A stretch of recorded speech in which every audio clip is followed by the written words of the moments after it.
Bonjour. Dans des vidéos précédentes, je t'ai parlé de plusieurs questions historiques concernant la papauté. Et on m'a demandé plus de détails concernant notamment les sources sur lesquelles je m'étais appuyé. Et c'est ce dont j'aimerais te parler dans cette vidéo. Avant cela, j'aimerais faire un petit point méthodologique. Le but de mes vidéos est de présenter au grand public les travaux universitaires. Alors forcément, je ne peux pas tout détailler dans le contenu même de la vidéo. Toutefois, si tel ou tel point t'intéresse, justement, tu peux directement me demander plus de précisions ou des références à travers les réseaux sociaux en m'envoyant par exemple un message par mail, par Facebook ou par Instagram. D'ailleurs, j'en profite pour préciser que souvent je partage presque chaque jour, on va dire, les lectures que je fais sur les stories Instagram ou Facebook, ce qui te permet aussi de voir un peu où je puise mes idées pour les vidéos. Une fois ces généralités précisées, j'aimerais maintenant revenir de manière plus précise sur l'ouvrage qui m'a servi, sur on va dire le principal ouvrage qui m'a servi pour les dernières vidéos. Il s'agit d'une histoire de la papauté rédigée par Ignaz von Döllinger. Alors avant de te parler du livre à proprement parler, je vais te dire quelques mots sur l'auteur. Ignaz von Döllinger est un prêtre catholique romain qui est né en 1799. Il publie ce livre en 1869, juste avant le Concile Vatican I, à plus de 70 ans. Cela fait donc presque 50 ans qu'il est à la fois prêtre et historien. Il faut préciser qu'il a publié ce livre justement pour s'opposer à l'infaillibilité pontificale qui allait être définie à Vatican I. Lui, comme un certain nombre d'autres historiens catholiques, était fortement opposé à la proclamation de ce nouveau dogme, car il considérait que cela allait notamment donner raison aux apologètes protestants. Mais il faut bien savoir que lorsqu'il publie ce livre, le dogme n'est pas encore proclamé, donc il n'est pas hérétique. Cependant, après la proclamation du dogme, il va refuser de l'accepter et donc il va être solennellement excommunié par le pape. Toutefois, même après son excommunication, il refusera de quitter l'Église et il restera toujours dans l'Église catholique. Il ne deviendra jamais protestant, jamais orthodoxe, ou il ne rejoindra même pas l'Église des vieux catholiques, mais il restera jusqu'à sa mort dans l'Église catholique en tant que prêtre excommunié.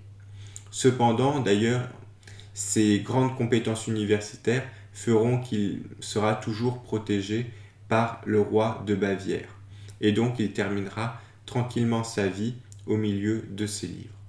C'est un point important à préciser car il n'écrit pas du tout ce livre dans un but polémique pour lutter contre le pape. Bien au contraire, il espère par cet ouvrage défendre l'Église catholique contre les reproches que peuvent lui faire d'autres églises, notamment les protestants. Le but de ce livre est donc de retracer l'histoire du développement, de la naissance et du développement de la papauté. Alors, c'est un livre qui a été remanié plusieurs fois, qui a été traduit en différentes langues avec différents titres. L'édition française que j'ai lue, publiée en 1904, s'intitule « La papauté, son origine au Moyen-Âge et son développement jusqu'en 1870 ». On pourrait lui donner un autre nom qui a inspiré le titre de cette vidéo, « De la primauté romaine à la monarchie pontificale, histoire de l'invention de la papauté ».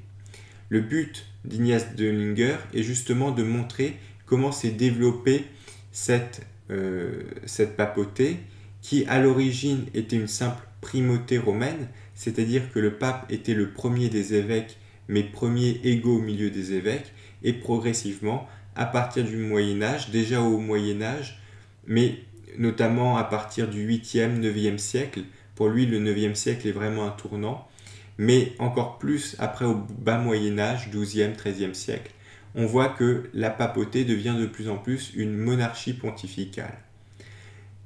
un processus que lui-même juge plutôt négativement, puisqu'il préférait que le pape reste simplement le premier entre ses égaux. Mais ce qu'il souligne, et ça il le démontre avec force, c'est que toute cette papauté s'est construite sur beaucoup de falsifications historiques. Dès le 4e, 5e siècle, l'Église latine produit de faux documents pour renforcer le pouvoir du pape. Un des premiers faux documents d'ailleurs sont des faux conciles des faux canons du concile de Nicée, dont je te parlerai bientôt. Mais ensuite, il y a la fausse donation de Constantin, les pseudo-isidoriennes, qui sont très importantes d'histoire, beaucoup aussi de fausses citations des pères de l'Église, notamment de Cyril d'Alexandrie. Alors, on ne connaît pas son identité, mais c'est probablement un dominicain. En tout cas, on sait qu'un théologien latin qui a séjourné en Orient va revenir en Orient avec énormément de fausses citations de Cyril d'Alexandrie. Ces fausses citations vont être transmises au pape, puis reprises par Thomas d'Aquin dans ses différents ouvrages. Et donc, pendant longtemps, les latins vont polémiquer contre les grecs sur la question à la fois des prérogatives du pape, mais aussi du filioque, en avançant de fausses citations patristiques. Par ailleurs, il va aussi montrer que sur de nombreux sujets, les papes ont pu avoir des opinions contradictoires où ils ont pourtant engagé leur autorité. Précisons d'ailleurs, même après avoir étudié ces sujets, j'ai appris beaucoup de choses. Par exemple, il montre que Grégoire le Grand avait déclaré les ordinations simoniaques invalides. Et à cause de cela, un de ses successeurs avait réordonné de nombreux évêques. Or, cela a des conséquences théologiques absolument fondamentales, et cela contredit la doctrine actuelle de l'Église catholique. Voilà. Ce que je pourrais dire pour résumer ce livre, c'est que c'est vraiment un ouvrage extrêmement détaillé et précis d'un point de vue historique. Il faut préciser, car la question a pu être abordée, même si l'auteur a été excommunié par le pape, il n'a pas du tout écrit cet ouvrage dans un but hostile. Au contraire, il voulait protéger l'Église catholique contre les accusations protestantes et éventuellement orthodoxes. Malheureusement pour lui, cela n'a pas fonctionné et il s'est donc retrouvé lui-même condamné par le pape.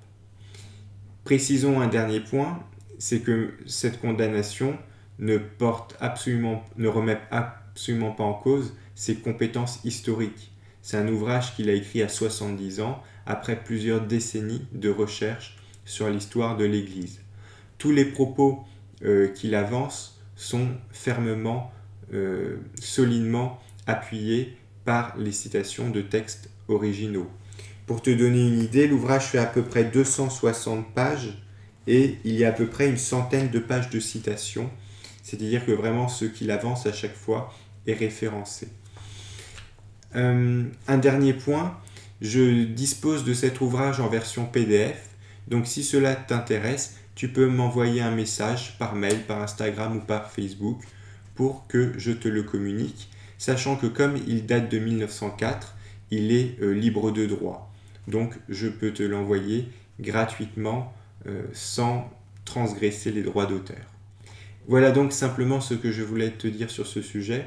Je pense que dans de prochaines vidéos, je te présenterai d'autres auteurs et d'autres livres sur lesquels j'ai eu l'occasion de travailler. D'ici là, je te dis à bientôt.